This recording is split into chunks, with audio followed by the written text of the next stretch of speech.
Salve Maria, louvado seja nosso Senhor Jesus Cristo, para sempre Ele seja louvado. Olá, meus irmãos e minhas irmãs, como temos visto, os exercícios espirituais estão nos trazendo para uma vivência mais profunda da fé e na oração, principalmente na santidade de nossa alma e um profundo arrependimento. Como falado no vídeo anterior, completamos os 10 primeiros exercícios. E São Clemente vem nos dizer o seguinte: aquele que completa esses 10 primeiros exercícios recebe uma indulgência plenária. Por isso, meus irmãos, escutamos às vezes nosso pároco, o sacerdote da nossa comunidade, nos dizer: tragam hoje os enfermos, traga hoje os doentes, os idosos, os pecadores, porque durante a celebração daremos a bênção da indulgência plenária. E por isso, meus irmãos, nós estamos confiantes que essa indulgência plenária que recebemos através da meditação nesses 10 primeiros exercícios nos trouxeram uma paz, um conforto, um alento para que possamos continuar nesta caminhada de aprofundamento espiritual e de fortalecimento da fé. Queridos irmãos, hoje nós vamos falar no exercício de número 11 sobre o pecado venial. E vamos começar fazendo a nossa oração preparatória. Deus, Senhor meu, eu creio firmemente que estais aqui presente. Eu vos adoro, meu Deus, com toda a submissão e afeto do meu coração. E vos peço perdão humildemente por todos os meus pecados. Eu vos ofereço, Senhor meu Pai, esta meditação e espero que me concedais as graças necessárias para fazê-la bem. Para este mesmo fim, recorro a vós, Virgem Santíssima, Nossa Mãe Maria, e também aos anjos e santos para que intercedeis por mim e trazendo-me o que necessito para que esta meditação seja frutífera. Amém. E vamos ao prelúdio primeiro, que é a composição do lugar. O que Santo Inácio vem sempre nos dizer como devemos imaginar o ambiente em que estamos quando estamos fazendo este exercício espiritual. Imagina que vês uma alma vivendo na vida da graça. No entanto, devido aos pecados veniais, ela se assemelha a Jó. No monturo, fervendo entre vermes, repugnante e moribunda, prestes a cair em pecado mortal e enfrentar uma morte em grave culpa. Porque Deus mesmo diz que aquele que menospreza as faltas pequenas, pouco a pouco acaba caindo em pecados graves. O que nós temos falado, né? Às vezes a companhia que nós estamos, às vezes um pecadinho que pode ser uma coisa tão insignificante, que ali vai nos corrompendo até chegarmos a um pecado mortal e uma condenação eterna. O prelúdio segundo é o pedido pela graça especial. Dai-me, Senhor meu, repulsa pelas faltas leves, para que eu nunca mais caia nelas. Dai-me um grande pesar pelas cometidas até agora, a fim de que não tenha que pegá-las no purgatório, longe de nós. Afinal de contas, como já repeti aqui muitas vezes, não vamos esperar ser salvos depois da morte. Vamos fazer uma vida santa aqui, nos redimir aqui, pedir perdão aqui, porque depois de morto não adiantará muito. E vamos ao ponto número 1, por uma definição do pecado venial. Vamos entender o que é esse leve pecado, o que é esse começo para a corrupção do nosso coração.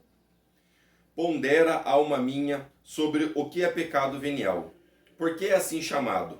É uma ofensa, mesmo que leve, que a criatura comete contra o Criador. Considere-se uma culpa leve, não em si e absolutamente, mas em relação ao pecado mortal. Em comparação a este último, embora grande em malícia, o venial é considerado um mal menor. Da mesma forma que a Terra por si mesma é vastíssima, em comparação com o universo inteiro é considerada pequena, ou o mar Mediterrâneo, que em si é muito grande, mas em comparação com os outros oceanos é pequena. O pecado venial é uma ofensa feita a Deus, sim, Todo pecado que nós fazemos e cometemos e agimos, todos eles são ofensas a Deus. E essa ofensa contém em si tanta malícia que não deveria ser cometido, nem mesmo se com ele fosse possível salvar a vida de um homem ou salvar todos os habitantes do mundo. Se com uma mentira sutil, por exemplo, fosse possível tirar todos os condenados do inferno, convertê-los em santos e salvar a todos, mesmo assim não se poderia contar essa mentira, pois ela continuaria sendo uma ofensa a Deus. Então, o menor pecado, a menor mentira, a menor tentação, tudo isso não nos adianta. Ah, mas eu fiz isso, os fins justificam-se os meios. Não é? Não é assim que nós escutamos bastante? Nada disso importa. Nada disso vai... pode até ser, né? Que no nosso íntimo pensamos que estamos fazendo uma coisa boa, estamos fazendo uma coisa certa, olha aí, é um caminho legal. Não, meus irmãos, não é. Não é. É o começo de uma vida de sofrimento no pecado. São Camilo de Leles costumava dizer que preferia ser dividido 1000 vezes em pedacinhos a cometer um único pecado venial conscientemente. Este pecado é mais temível do que as penas do inferno. Convencido dessa verdade, Santo Anselmo afirma que, se de um lado visse o inferno aberto e do outro se encontrasse obrigado a cometer consciente e deliberadamente um pecado venial, escolheria antes cair no inferno. Então, a partir do momento que você decide que você vai cometer esse pecado, que você vai contar uma mentira, ou que vai fazer alguma coisa de errado, e você tem consciência disso, meus irmãos e minhas irmãs, cuidem. Cuidem, porque ali pode ser o início de uma vida de um eterno sofrimento. O mesmo devo eu fazer em tais circunstâncias, porque o inferno é um mal de pena, e o pecado venial é um mal de culpa. A pena, como tal, não ofende a Deus. Consequentemente, por mais atroz que seja a pena, é um mal menor do que a mais ínfima culpa. Assim, um único pecado venial é, por si só, um mal maior do que a destruição de todo o universo, o desterro de todos os anjos e santos do céu, e a condenação de todas as almas nas chamas do inferno. Isso é que Santo Anselmo vem nos reafirmar, né? É um pecado, às vezes venial, um pecado leve, que para você pode ser uma coisa boba, pode ser aquilo que vai nos levar para uma destruição completa. A razão disto é porque todos esses males, embora grandes, afetam as criaturas finitas e limitadas. Mas a culpa, embora leve, toca e ofende a Deus, que é infinito e digníssimo de toda honra e glória. Ele deve ser amado acima de todas as coisas, e é menosprezado por uma ninharia. Deus é amável e é amante. Ele nos criou para o céu, nos preserva e nos concede toda espécie de benefícios naturais e sobrenaturais, visíveis e invisíveis, e não o amamos. O ofendemos, ó, que ingratidão! Olha o que ele vem nos dizer aqui. Deus é amável e é amante. Ele é amável porque nos perdoa e continua sendo amante de nossas almas, porque quer nos ver sempre andando à frente, se mantendo na graça. Então ele permite amar e permite que nós o amemos, para que assim possamos cada vez mais ficar mais próximos dele, andar na companhia de Jesus e encontrar as graças e as bênçãos do Divino Espírito Santo. Se a malícia do pecado venial é horrorosa, mais espantoso ainda é o seu número. Ai, ai, ai, mal passa um dia sem que cometas muitos pecados veniais, seja por malícia, fraqueza ou ignorância, com pensamentos vãos, inúteis, aversos aos teus próximos ou afetos desordenados. Quase todo cristão conhece, né, uma prece que a gente diz: Deus, Senhor meu, afasta-me de todo pensamento vão, desordenado e estranho. Essa é uma prece que tem que ser utilizada em vários momentos do dia, né? Em várias ocasiões. Senhor Deus, afasta-me de todo pensamento vão, desordenado e estranho.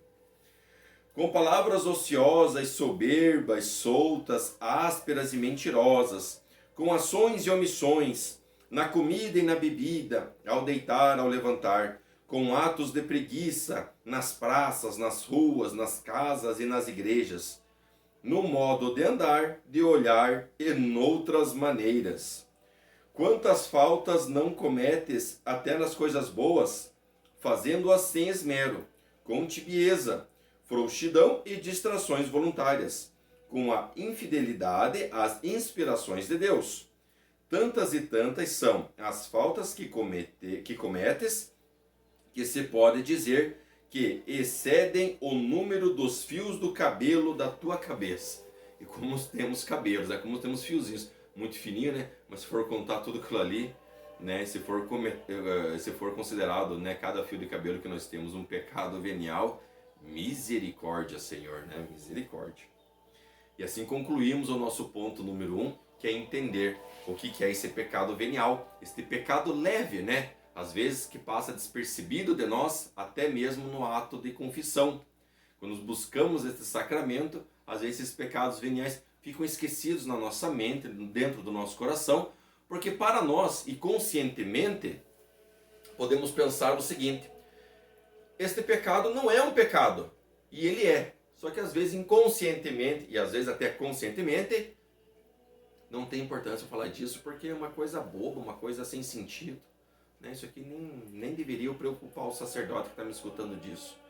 Pecado venial, pecado leve, é a porta de entrada para um pecado mortal. E chegamos aos afetos. E o primeiro afeto que vamos tratar agora é a admiração. Ó meu Jesus, ó meu Deus, estou cheio de admiração e de espanto. Assim, meu Jesus, estou espantado ao considerar a malícia dos pecados veniais e a infinidade daqueles que cometi. De qual forma que posso dizer que, da planta de meu pé até a coroa da minha cabeça, só tenho chagas de pecados? Também estou espantado, meu Jesus, com a vossa paciência em suportar tantas faltas com as quais vos ofendi. Não consigo tolerar uma mosca que me incomode, pois o evito imediatamente. Não consigo aguentar um cão que me morda, e vós me suportastes por tanto tempo, enquanto meus pecados veniais vos incomodei e mordi. Ou seja, né, eu ofendi, eu pequei, eu não fui fiel. Às vezes um pecado daquele é como se fosse um pernilongo. Imagina você de noite, aquele pernilongo cantando no teu ouvido querendo te morder. Pecado venial é exatamente isso, uma afronta ali a Deus, a Jesus Cristo, que é cada pecadozinho, né? É pequenininho, é como se fosse para Deus um pernilongo incomodando ele ali diretamente. E o segundo afeto que vamos tratar é o arrependimento. Perdoai-me, meu Jesus, não mais pecarei, agora que reconheço a malícia e a quantidade de pecados veniais que cometi. Arrependo-me e digo, como o profeta, purificai-me, Senhor, de todos os meus pecados, graves e leves, reconhecidos e ignorados, e ainda peço perdão, pelos que não cometi, mas dos quais fui causa para que outros cometessem. Pedir perdão disso também, né? Às vezes nós fazemos um seguro de carro, que ele é para nos proteger e proteger os terceiros, né? Ou seja, eu bati no outro carro, então o meu seguro vai cobrir até o dano, né, da pessoa ali, né? E quando eu peço perdão dos meus pecados, e pelos pecados que às vezes não fui eu que cometi, mas às vezes a minha ação, a minha palavra, levou uma outra pessoa a acabar a pecar. Então temos que pedir perdão por essas almas também. Muito bem, meus irmãos, chegamos ao ponto número 2, os terríveis efeitos do pecado venial. Vejam só. Considera, alma minha, os efeitos que o pecado venial causa. Ele faz na alma o que a doença faz no corpo. São 2 os males que a doença causa no corpo. Um presente, como a fraqueza, o mal-estar, a palidez, etc. O outro é futuro, que é a ameaça da morte. Da mesma forma, o pecado venial, que é uma doença da alma, no presente momento não retira dela a vida e a beleza da graça, mas sim aquele vivido esplendor que seria suficiente para arrebatar os olhos divinos numa satisfação terna e devota. É verdade que não priva a alma da amizade de Deus, porém impede muitos favores especiais. O pecado venial torna a alma indigna das liberalidades de Deus, impede muitas graças singulares e extraordinárias, priva em grande parte dos frutos dos santos sacramentos, principalmente da Sagrada Comunhão. Veja, meus irmãos, se estamos em pecado, principalmente pecado mortal, não podemos comungar. Não podemos, porque quando estamos ali comungando do corpo e sangue de Jesus Cristo, temos que estar com a nossa alma santa e purificada. Senão, não vale. Não estamos comendo mais o corpo e o sangue, estamos comendo somente uma hóstia ali consagrada. Porque se o nosso pecado nos leva a pecar de tal maneira, vocês imaginem na hora que vamos comungar então, né? O nosso corpo está tão impuro que o corpo e sangue não se torna parte de nós, nós não recebemos o Espírito Santo, nós não vivemos essa grandeza que é da comunhão.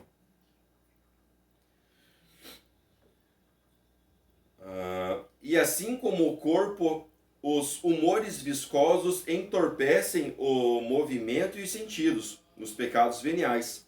Fazem isso e muito mais na alma, entorpecendo os afetos e tornando ínsipos e enfadonhos os exercícios espirituais, tornando repugnante as obras de caridade, esfriando o fervor e deixando a alma absolutamente miserável.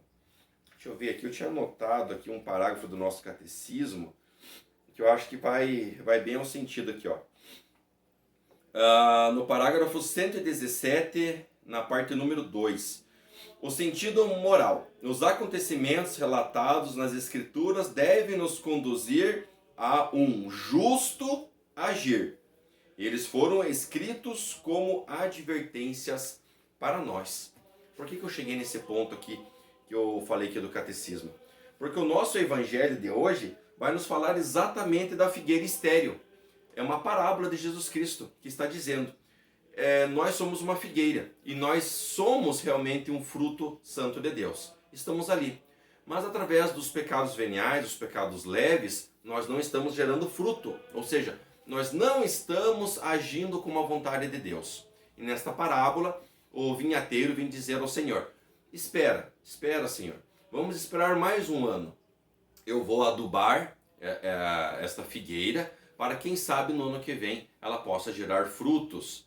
E exatamente as escrituras que o catecismo está nos relatando aqui é procurar reconhecer através do evangelho, da palavra de Deus, que somos como essa figueira. Enquanto estamos, através dos pecados veniais, vivendo, né, uma luxúria, uma mentira, um desacerto, né, uma intriga ali, nós não estamos gerando frutos, não estamos. Mas a partir do momento que nos reconciliamos com Cristo, fazemos exame de consciência, nos confessamos e recebemos este sacramento, estamos aptos para comungar novamente do corpo e sangue do nosso Senhor Jesus Cristo. E comungando do seu corpo, nós podemos o quê? Gerar frutos. Podemos ser uma figueira que vai gerar doces frutos para aqueles em nossa volta e, quem sabe, até mesmo exercer um trabalho evangelizador, um trabalho de aprofundamento ali, de visitar doentes, de perdoar com mais facilidade, de aceitar mais as coisas e ser indiferentes para as coisas do mundo. Continuando aqui, a alma em pecado venial é como uma pessoa empachada que come sem prazer, dorme sem descanso, ri sem alegria, se cansa com tudo e cheia de tédio, mais se arrasta do que anda. Assim é a alma com pecados veniais. Eles ocupando tanto com os maus hábitos e inclinações que a deixam farta para todas as boas obras. Abandonam muitas e as poucas que são feitas sem prazer, com tédio e desânimo. As orações de penitência são esquecidas ou se realizadas sem fervor, poucas em quantidade e de pequeno mérito. Precisa uma explicação? Né? Quando os pecados veniais começam a se aumentar, nosso corpo começa a se arrastar, nossa alma fica pesada e aí realmente somos uma figueira que não geramos fruto. Ou quando geramos um fruto, é um fruto amargo, um fruto azedo, não é um fruto legal. Com os pecados veniais, a alma gradualmente enfraquece. As graças se retiram e finalmente ela acaba caindo em um pecado mortal. Uma murmuração grave em que se envolve um ódio secreto que se nutre do coração, um ímpeto de vingança não é reprimido, um desejo desonesto que é consentido. Tudo isso acaba por extinguir e apagar aquela centelha moribunda da graça de Deus. As Sagradas Escrituras estão repletas de exemplo dessa verdade. A Davi, um olhar curioso despertou o desejo, e do desejo surgiu a execução do adultério e do homicídio. A Judas, de um amor desordenado às riquezas, inicialmente uma falta leve, com o tempo cresceu tanto que acabou por vender a Jesus Cristo, seu divino mestre.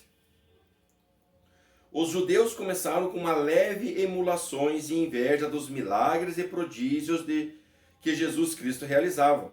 No entanto, ao verem que todo mundo o seguia, a inveja cresceu tanto em seus corações que não pararam até crucificá-lo. Quem não se horrorizará com os terríveis efeitos do pecado venial? Tá vendo? Um desejo simples é um pecado venial. Um desejo, um querer, às vezes, alguma coisa material, pode se tornar um pecado venial. Uma inveja pode se tornar um pecado venial. E com isso, um pecado mortal. Esses 3 exemplos aqui ficam muito claro para nós, né? Muito claro para nós. Uma coisa, às vezes, tão simples, tão modesta e tão pequena, se transforma num terrível pecado mortal. E com isso chegamos aos afetos do ponto número 2. E vamos de novo ver o afeto da admiração. Ah, meu Deus! Um doente tísico causa pena e não serve para nada. Pois se uma única doença deixa um corpo tão debilitado, como estará minha alma com tantas enfermidades quantos são os pecados veniais que cometi? Porque cada pecado venial é um cancro que corrói a alma, é uma lepra que enche de imundície, é uma paralisia que a impede de fazer o bem, é uma hidropsia que lhe se dá sede dos bens do mundo, é a gota que não a deixa caminhar com prontidão, é a asma que dificulta a respiração em direção ao céu, é uma surdez que não a deixa ouvir a voz de Deus, é uma cegueira que não a deixa ver o caminho da perfeição. O pecado venial vai nos cegando. De fato, ele vai nos cegando. Porque para nós é uma coisa que passa despercebida, é uma coisa que não tem valor.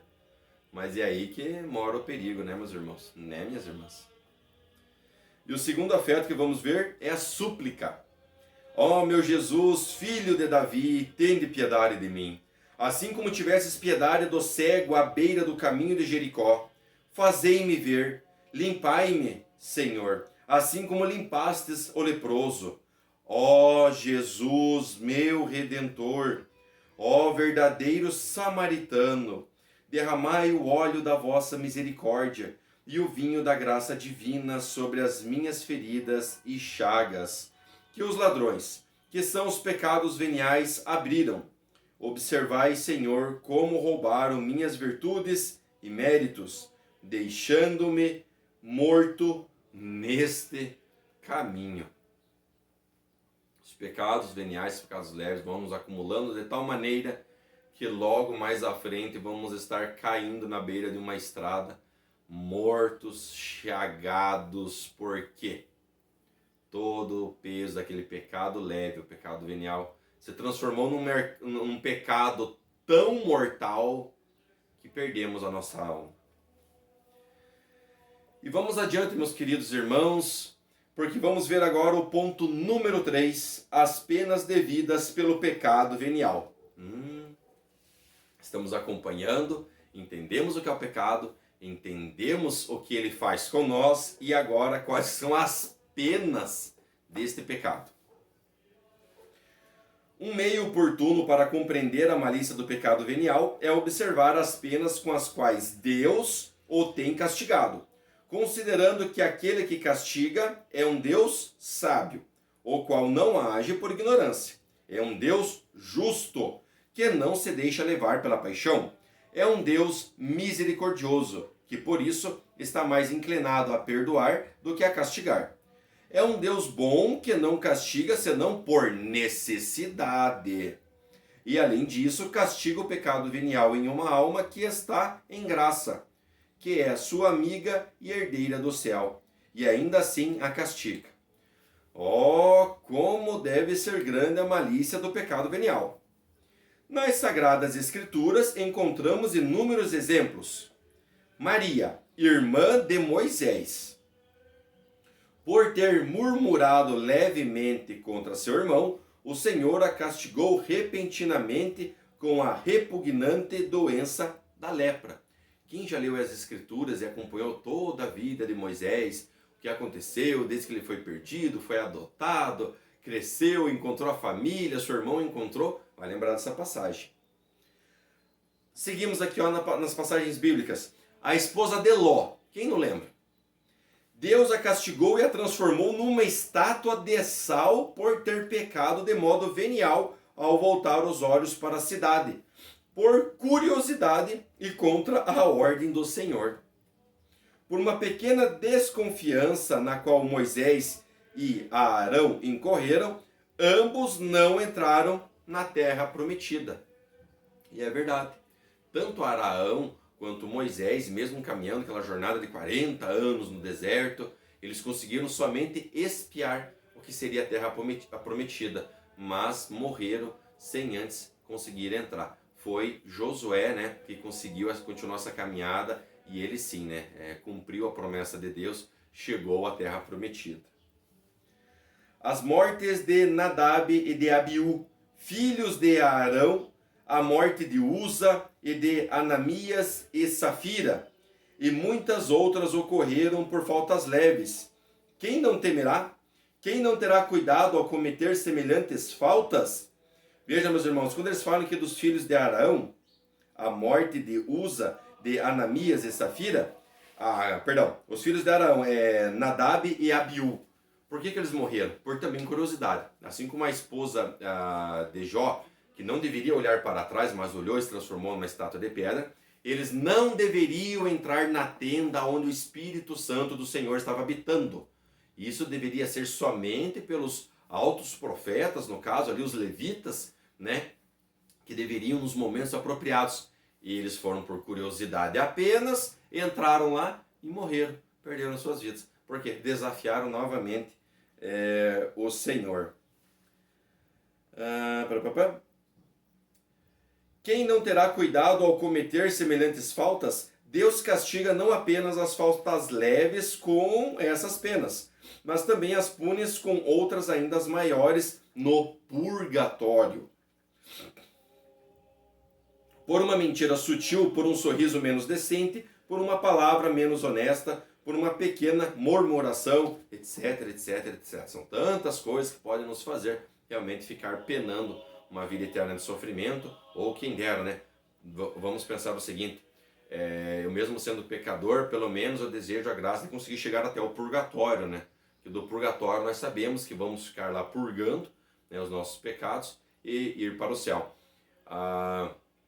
Santo Agostinho até ele dizia assim, que todo cristão, mesmo ele tentando ser o mais santo possível, ele ia dar uma passadinha no purgatório antes de chegar no céu, para dar pelo menos uma chamuscadinha ali, né? E ele subia. Mas vamos pensar que pelo menos se vamos fazer uma vida e tentar chegar com mais graça possível, e mesmo que pecamos, vamos tropeçar durante esse caminho, que pelo menos Deus nos absolva de tal maneira que cheguemos ao purgatório e lá fiquemos até o dia do juízo final, até que alguém aqui na terra continue orando, pedindo e intercedendo por nós, nós consigamos a graça de subir para o eterno descanso junto com Deus.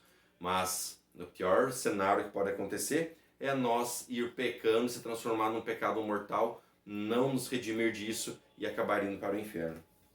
Lá as almas sofrem a pena de dano, sendo impedidas de ver a Deus e a pena dos sentidos em chamas atrozes, por mais tempo do que se pode imaginar, e em uma tribulação maior do que todas as penas já vistas ou sentidas neste mundo. Isso é quando nós não conseguimos chegar pelo menos no purgatório e já levamos direto para o inferno. Que consideração terias, alma minha, dessas faltas leves que tu cometes tão facilmente? Se estivesse agora no purgatório, em meio ao sofrimento que merecesses por elas. Ou seja, lá vamos ficar pensando realmente. Lá vamos lembrar, né? Foi isso, foi isso, foi isso, foi isso, foi isso. Isso enquanto estivermos lá, chegar o dia do juízo final. Aí Jesus virá em todo o seu esplendor e glória. Abrirá ali o livro da vida. Vai nos chamar lá do purgatório e ali vai dizer, então tá, e aqueles pecados leves, você não se confessou daquilo. E agora, aí, meu irmão? Ei, meu filho, o que você acha disso? Chamaria de leves essas faltas que te privam de um bem infinito, que é a visão de Deus e a posse da glória do céu? Ele está nos perguntando, né? Santo Inácio nos perguntando. E de fato, é assim. São vários pecados leves, são várias conclusões que nós cometemos ali para um desejo enfadonho, mas são aquelas coisas que vai nos negar, né? Eu ia dizer que vai nos permitir não ver, mas realmente é de nos negar de ver a graça de Deus, de estar junto com tantos santos e tantas almas bondosas, tantos bem-aventurados que já estão no céu. E ele pergunta mais uma vez, acharias insignificantes e descartarias com mero escrúpulo os erros que te trouxeram a uma prisão terrível, ao confinamento mais rigoroso e aos tormentos mais atrozes? Por isso que é um pecado venial. Ele pode ser tão leve que vai nos fazer ficar no purgatório, vai acabar nos levando para um pecado mortal, nos levar para o inferno. Mas, vejam, meus irmãos, é um tormento muito mais terrível, porque esses pecados, mesmo os leves, mesmo os veniais, vai se acumulando no nosso coração e manchando a nossa alma. Se agora testemunhasses uma pessoa de alta posição, sendo retirada de sua casa ou palácio e levada para a prisão, onde, no pátio, acendem uma fogueira e a colocam no meio daquela pira terrível, e ao perguntar sobre o delito cometido por essa pessoa tão importante, te respondessem que ela está sendo castigada por ter dito uma mentira, uma pequena murmuração ou uma outra falta venial. Dirias então que o pecado venial é algo insignificante? Portanto, saibas, alma minha, que os pecados veniais são punidos com as penas mais dolorosas do purgatório. Concluímos esse ponto 3. Nós vamos falar já dos afetos. Mas veja, meu irmão, como nós vimos no evangelho de hoje, nós somos uma figueira. E através desses pecados veniais, esses pecados leves, não estamos gerando fruto. Vai chegar um tempo que o nosso Senhor, ou até mesmo o vinhateiro ali que está cuidando dessa figueira, vai cortar. Vai cortar porque não estamos gerando fruto. Não conseguimos a graça para ir direto para o céu. Quem dera que consigamos chegar pelo menos no purgatório, né? Porque a condenação para o inferno, aí não tem mais nenhuma possibilidade de salvação. E com isso vamos à parte 3 dos afetos sobre este pensamento e esta meditação deste exercício. E vamos de novo falar sobre o arrependimento. Veja, meus irmãos, como tratamos em todos os pontos de arrependimentos. Ó meu Deus, agora compreende um pouco da malícia do pecado venial. Se eu tivesse entendido antes, não teria cometido. Até agora tratei isso como uma piada. Porém, daqui para frente dou a minha palavra, meu Deus, que não voltarei a pecar. Auxiliado pela vossa graça divina, perdoai-me, meu Pai, por ser vós quem sois infinita bondade, e prometo colher frutos dignos da penitência. Vamos ser uma figueira que vai gerar frutos, e neste momento vamos fazer sim penitências. Vamos nos desagarrar das coisas do mundo que nos fazem ter este pecado venial, este pecado leve. Vamos nos manter concentrados e, como Jesus nos disse, vigiai e orai. Assim vamos nos fortalecer sempre, né, contra esses pecados pequenos. E vamos ao segundo afeto, que é o propósito. Eu vos dou a minha palavra, meu Pai, que de agora em diante usarei os meios mais apropriados para nunca mais voltar a cair em faltas leves. E assim vos prometo, meu Deus, que todas as manhãs farei uma resolução firme de não cometer pecados veniais naquele dia. E à noite me examinarei e me arrependerei se alguma vez tiver falhado. Vamos fazer que nem os alcoólatras que nos dizem, né? Só por hoje. Só por hoje eu não vou beber. Coloque como propósito da manhã. Eu levanto, faço minhas orações, agradeço a Deus pela vida. E antes de comer, antes de me arrumar para sair trabalhar, o que eu for fazer, né? Estou indo para a escola, estou indo para a faculdade, indiferente. Fazer só por hoje, só por hoje. Eu vou ter o propósito com Deus de hoje eu não pecar. Vamos fazer uma caminhada só por hoje. Evitarei as ocasiões de falhar. Serei mais cauteloso nas conversas. Mortificarei minhas paixões e sentidos, especialmente os olhos, que manterei sempre modestos e resguardados. Serei mais atencioso à guarda de minha língua, reservando silêncio. E quando precisar falar, agirei com muito cuidado, para que minhas palavras não faltem à verdade, à caridade, à humildade ou à castidade. Pensarei que estou em vossa divina presença, e que no dia do juízo sereis meu juiz de tudo, de uma palavra ociosa e até das coisas justas. Encerramos, meus irmãos e minhas irmãs. Estamos agora já numa segunda caminhada. Se nos 10 primeiros exercícios recebemos uma indulgência plenária, nesse 11º exercício já nos mostra mais uma vez quase como um tapa na cara, né? Beleza, você foi perdoado, você recebeu tuas graças, você pediu por tudo aquilo, né? E eu vou te conceder, eu sou teu Deus, sou teu Senhor e vou te amar para sempre. Mas hoje ele já está nos dizendo, mas, porém, contudo, pondera agora nesses pecados leves. Não me vá começar a acumular pecados leves até se tornar um pecado mortal. Pai nosso que estais nos céus, santificado seja o vosso nome. Venha a nós o vosso reino. Seja feita a vossa vontade, assim na terra como no céu. O pão nosso de cada dia nos dai hoje. Perdoai as nossas ofensas, assim como nós perdoamos a quem nos tem ofendido. E não nos deixeis cair em tentação, mas livrai-nos do mal. Amém. Ave Maria, cheia de graça, o Senhor é convosco. Bendita sois vós entre as mulheres, e bendito é o fruto do vosso ventre, Jesus. Santa Maria, Mãe de Deus, rogai por nós, pecadores, agora e na hora de nossa morte. Amém. E vamos à conclusão deste exercício. E façamos a nossa ação de graças.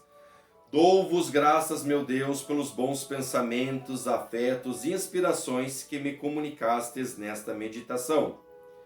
Oferecimento. Ofereço-vos as intenções que nela formei e peço-vos pela graça eficaz para colocá-las em prática. Para este fim, suplico a vós, Maria, minha mãe, anjos e santos de minha devoção, que intercedeis por mim e me alcanceis esta graça. Amém. Domingo, dia santo do Senhor. Por isso, meus irmãos e minhas irmãs, o Senhor esteja convosco. Ele está no meio de nós. E a bênção de Deus Todo-Poderoso para todos vocês, Ele que é Pai, é Filho e é Espírito Santo, esteja com vós e para todos sempre. Amém. Salve Maria!